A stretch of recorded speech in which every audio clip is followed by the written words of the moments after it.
లేని పిల్లలు, అలాగే ఎవరైతే చదువుకి వెనుకబడి ఉంటారో వాళ్ళ పర్పస్ ఈ కస్తూర్బా గాంధీ స్కూల్ మనకి స్టార్ట్ చేయడం జరిగింది.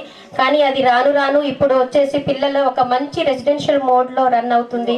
పిల్లలు ప్రతి ఒక్క యాక్టివిటీస్లో నాట్ ఓన్లీ స్టడీస్, మా స్కూల్స్లలో వచ్చేసి పిల్లల ఎంపవర్మెంట్ పర్పస్కి మనము ఏదైతే చేస్తామో, పిల్లలు బయటికి వెళ్ళిన తర్వాత వాళ్ళ గుడ్ పర్సనాలిటీ డెవలప్మెంట్ చేయడానికి GCC clubs, cyber congress, martial arts, next all activities కూడా మా స్కూళ్ళలో రన్ అవుతూ ఉంటాయండి. సో దానికి మేము గవర్నమెంట్కి, పిల్లలకి మంచి అవకాశం కల్పించినటువంటి గవర్నమెంట్కి స్పెషల్ థ్యాంక్స్ చెప్తున్నాము. సో ఈరోజు ఎవరైతే వచ్చారో వాళ్ళందరికీ కూడా పేరు పేరున థ్యాంక్స్ చెప్తూ ముగిస్తున్నాం. సభకు నమస్కారం. మరి ఈరోజు మన తర్వాత మన గ్రామానికి రావడం చాలా సంతోషకరమైన విషయం. మరి ఇక్కడ ముఖ్యంగా ఏంటంటే ఈ కస్తూర్బా ఇక్కడ ఏర్పడడానికి సారు ఇక్కడికి ఈ గ్రామస్తులందరూ వచ్చేసి సార్ మా గ్రామంలో ఏర్పడేస్తే బాగుంటుంది, మేము అన్ని సభకు అన్ని ప్రత్యేకంగా చెప్పడం వల్ల మనకి ఇక్కడికి రావడం జరిగింది. సారు ఏదైనా కానీ అన్ని గ్రామాలకు అందుబాటులో ఉండాలా, ఈ మధ్యలో ఈ నిజాం సారే ఏర్పాటు చేయడం జరిగింది. ఇలా నైపేటలో ఉన్నటువంటి ప్రభుత్వ ఆసుపత్రి ఏదైతే ఉందో దానికి 30 పడకల ఆసుపత్రిని కూడా ఆ రోజు సారే ఏర్పాటు జరిగింది. మరి అక్కడ ఏదైతే బిన్నోల ఉందో, బిన్నోల గ్రామంలో అక్కడ ఉన్నటువంటి ప్రాంతం ప్రజలకు కష్టమవుతున్న ఉద్దేశంతో అక్కడ కూడా 10 పడకల ఆసుపత్రిని బిన్నోలలో ఏర్పాటు చేయడం జరిగింది. ఇవన్నీ కూడా ప్రత్యేకంగా అడగలేదు, ఏ రైతులు కానీ ఏ గ్రామస్తులు కానీ మాకు ఇది కావాలని చెప్పి అడగలేదు. ఇవన్నీ మన ప్రాంత వాసులకు, మన మండల ప్రజలకు ఇవన్నీ అవసరం అన్నటువంటి ఉద్దేశంతోనే ఆ సారా కార్యక్రమాన్ని ఆ రోజు తీసుకోవడం జరిగింది. ప్రత్యేకంగా ఏంటంటే మనకు ఉన్నటువంటి మండలంలో ఉన్న ప్రజలకు ఏ సౌకర్యాలు కావాలనేటువంటి ఆలోచనతోనే సారా దృష్టితో ముందుకు వెళ్ళడం జరుగుతుంది. కాబట్టి ఈరోజు కూడా మరి ఈ కస్తూర్బాకు మరి ప్రత్యేకంగా ఈ మధ్యనే 10 రోజుల కిందనే వచ్చి ఇక్కడ విజిట్ చేసిన తర్వాత, ఇక్కడ ఇవి చూసిన తర్వాత మరి టీచర్, రాజకీయ ప్రముఖులు, పాఠశాల సిబ్బంది, గ్రామస్తులు, జర్నలిస్ట్ మిత్రులు అందరికీ గుడ్ మార్నింగ్ టు ఎవ్రీవన్. మన కేజీబీవీలో 6 to 10th 206 మెంబర్స్ చదువుతున్నారు. ఇంటర్మీడియట్లో సిఈసి అండ్ ఎంపీహెచ్డబ్ల్యూ 2 కోర్సెస్ ఉన్నాయి. ఇది ఇంటర్మీడియట్గా అప్గ్రేడ్ కావడం జరిగింది. ఎంపీహెచ్డబ్ల్యూ కూడా చాలా మంచి కోర్సు, చాలా మంచి డిమాండ్ ఉన్నటువంటి కోర్సు. ఎంపీహెచ్డబ్ల్యూ చేసిన తర్వాత పిల్లలు ఇమ్మీడియట్గా హెల్త్ డిపార్ట్మెంట్ లోపల ఏఎన్ఎంస్ జాబ్స్ రావడానికి అవకాశం ఉంది. మిగతా దగ్గర కూడా చాలా మంచి డిమాండ్ ఉన్నటువంటి కోర్స్ ఇది. అయితే ఇక్కడ అప్గ్రేడ్ అయిన తర్వాత పిఎంసీలో భాగంగా 5 అడిషనల్ క్లాస్ రూమ్స్, ఒక డిజిటల్ సైన్స్ ల్యాబ్, 6 రూమ్స్కు శాంక్షన్ అనేటటువంటిది వచ్చింది. దాదాపుగా 85.5 లక్షల రూపాయలతో మంజూరు కావడం జరిగింది. దీన్ని గౌరవ ఎమ్మెల్యే గారు ఇనిషియేట్గా తీసుకొని ఇమ్మీడియట్గా వర్క్స్ స్టార్ట్ అయ్యేటట్లు ప్రయత్నించినందుకు విద్యాశాఖ తరఫున ప్రత్యేకమైనటువంటి అభినందనలు తెలియజేస్తున్నాను. రీసెంట్గా ఒక 15-20 డేస్ బ్యాక్ గౌరవ ఎమ్మెల్యే గారితో కేజీబీవీని విజిట్ చేయడం జరిగింది. కేజీబీవీలో ఉన్నటువంటి పిల్లల యొక్క పెర్ఫార్మెన్స్ను కూడా గౌరవ ఎమ్మెల్యే గారు పర్ఫార్మెన్స్ను చూడడం జరిగింది. పిల్లలందరికీ కూడా మంచి విద్య అనేటటువంటిది అందడానికి అవకాశం ఉంది. పిల్లలందరినీ భవిష్యత్తు లోపల లైఫ్ లోపల సెటిల్ అయ్యే విధంగా, మంచి అత్యున్నత స్థానం లోపల వాళ్ళు నిలబడే విధంగా మంచి విద్యా విధానాన్ని అందిస్తారని ఆశిస్తున్నాను. మంచి సౌకర్యాలు కల్పించినందుకు గౌరవ ఎమ్మెల్యేకు ఈ అడిషనల్ క్లాస్ రూమ్సే కాకుండా కేజీబీవీకి అవసరమైనటువంటి నెట్స్ వగైరా అన్నీ కూడా శాంక్షన్ చేసి ఆ వర్క్స్ కూడా చేపిస్తున్నాడు. టాయిలెట్స్ రిపేర్స్ ఉండే ఆ టాయిలెట్స్ రిపేర్స్ కూడా చేపిస్తున్నారు. పిల్లలకు దోమల ప్రాబ్లం అటువంటి ఉంటుందని చెప్పి అన్ని కిటికీలకు నెట్టింగ్ కూడా చేపిస్తున్నాడు. ఇవన్నీ ప్రత్యేకమైనటువంటి శ్రద్ధ వహించి మా కేజీబీ పిల్లలందరికీ మంచి ఇన్ఫ్రాస్ట్రక్చర్ ఫెసిలిటీస్ కల్పిస్తున్నందుకు గౌరవ ఎమ్మెల్యే గారికి ప్రత్యేకమైన అభినందనలు తెలియజేస్తూ ముగిస్తున్నాను. Thank you very much. పెద్దలు, పూజ్యులు, గౌరవనీయులు, బోధన్ శాసనసభ్యులు, మా ప్రియతమ నాయకులు, ఈనాటి కార్యక్రమానికి ముఖ్య అతిథిగా విచ్చేసినటువంటి పెద్దలు సుదర్శన్ రెడ్డి గారు, వేదిక మీద ఉన్నటువంటి డిఓ గారు, ప్రధాన ఉపాధ్యాయులు, పాత్రికేయులు, ఈ ప్రాంతానికి సంబంధించినటువంటి 1-2 విషయాలు చెప్పి పెద్దల దృష్టికి తీసుకొచ్చి ఈరోజు ఈ దేశ ప్రజాస్వామ్యంలో రాజ్యాంగ దినోత్సవంగా జరుపుకుంటున్నటువంటి రోజు. అదేవిధంగా మన ప్రియతమ నాయకులు, గౌరవనీయులు రేవంత్ రెడ్డి గారు ఈ రాష్ట్ర ముఖ్యమంత్రి అయిన తర్వాత ఆయన ప్రాధాన్యత, సుదర్శన్ రెడ్డి గారి సూచన, విద్యాభివృద్ధి పట్ల, వైద్యాభివృద్ధి పట్ల తీసుకుంటున్నటువంటి చర్యల్లో భాగంగా ఈరోజు కస్తూరిబా పాఠశాల ఈ మోకన్పల్లి గ్రామంలో విద్యార్థుల కొరకు ఏదైతే అభివృద్ధి కార్యక్రమాల్లో భాగంగా శంకుస్థాపన పూజ జెండా రేవంత్ రెడ్డి గారి నాయకత్వాన ఏర్పడ్డటువంటి రాష్ట్ర ప్రభుత్వం, కాంగ్రెస్ పార్టీ ప్రభుత్వం తెలంగాణ రాష్ట్రంలో ఈరోజు రైతాంగానికి కానీ ఇటు విద్యార్థులకు కానీ ముఖ్యంగా రైతులకు ఈరోజు క్వింటాల్కు 500 బోనస్ వచ్చినటువంటి సందర్భాన రైతులందరూ సంతోషంగా ఉన్నారు. కాబట్టి పెద్దలు సుదర్శన్ రెడ్డి గారికి మీ దృష్టి ఎప్పుడు కూడా ఈ ప్రాంతం, ఈ జిల్లా నీటి రంగంలో కానీ, సాగు రంగంలో కానీ, విద్యారంగంలో కానీ, వైద్య రంగంలో కానీ ముందుండాలనేటువంటి ఆలోచన ఉన్నటువంటి మీ దృక్పథం. దానికి ఉదాహరణగా ఈరోజు నిజాం అధికారంలో లేకున్నా ఆయన చేసే అభివృద్ధి పట్ల ఈ జిల్లా ఎప్పటికి కూడా మర్చిపోదనేటువంటి విషయాన్ని ఒక్కసారి మనం అందరం గ్రహించవలసిందిగా మిమ్మల్ని అందరినీ కోరుకుంటూ, వేరే విషయాల్లోకి పోకుండా ఇక్కడ ఈరోజు మనం అందరం సహృదయంతో ఆ భగవంతుడిని ప్రార్థించి వచ్చే వారం చేస్తూ ఈ ప్రాంతం అంతా శాంతియుతంగా ఉంటేనే అన్ని అభివృద్ధి అనేటువంటి విషయాన్ని తెలియజేస్తూ సెలవు తీసుకుంటున్నాను. జై హింద్, జై కాంగ్రెస్.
మీకు ఉండటానికి స్కూల్ ఉన్నట్టు చెప్పండి. సరే. కాంగ్రెస్ ప్రభుత్వం ఉన్నప్పుడు చిన్నవాళ్ళు కూడా బాగా చదవాలి, మంచి విద్యావంతులు కావాలని మరి మీ అందరికీ ఇతని ఇక్కడ ఏమి ఇబ్బంది కాదని నేను వచ్చి ఈ ప్లేసు చూసి ఫైనల్ చేసినాం. కాబట్టి మరి అందరూ క్లాస్ రూములు కానీ ఉండటానికి కానీ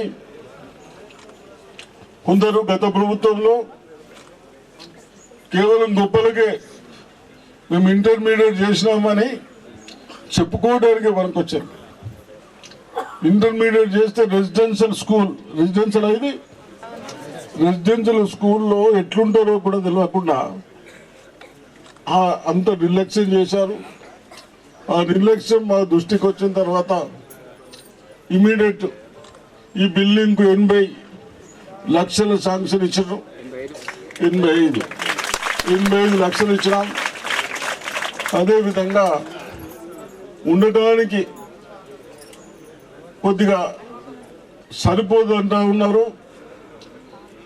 మీరు అది 50/500 స్క్వేర్ ఫీట్ సరిపోతుంది అనుకుంటా.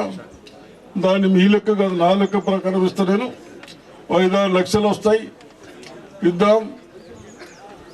అదేవిధంగా సంపు డిప్టీ రాజయ్య దాంట్లో సంపు కానీ ఈ మోటార్స్ లేవైనా అప్పుడు నువ్వు కట్టమంటే కట్టావు నా బాబు, నీళ్ళు వస్తలేవట. ఒక మోటారు పైపులు అంటే వేసేస్తాను, రైతు లేకపోతే నేను వేస్తాను. సరే, ఏదేమైనా మీ అందరూ మంచి విద్యావంతులు కావాలని మీ టీచర్లు బాగానే చెప్తున్నట్టు నాకు కనబడతా ఉన్నది. ఎందుకంటే మీ విద్యను చూసి వస్తున్నాను. మనం డిఓ గారు వచ్చినప్పుడు మీతో అన్ని రీడ్ చేయించారు. రీడ్ అంటే చదువుకున్నట్టు చదువుడా రీడ్ చేయించారు. మీరు బాగా చేశారు. తప్పనిసరిగా ఆ విధంగా అన్ని ఏదన్నా ఇంట్రెస్ట్గా మీకు అర్థం కాకుంటే అడిషనల్ క్లాసెస్ పెట్టుకోండి. క్లాసెస్ అయిపోయినాక పెడతారా? ఏమమ్మా పెడతారట. పెట్టకుండా నా నంబర్ ఇస్తే చెప్పు అని చేయండి నాకు. అదేవిధంగా మంచి ఫుడ్ ఇప్పియండి. ఇంకేమన్నా చెప్పేటి లేవా? ఫర్నిచర్ లేవా? చైర్స్ లేవా? తీసుకున్న ప్రొవిజన్ లేకుండా మేము లెక్కిస్తాం. ఏదో ఒకటి చెప్పండి.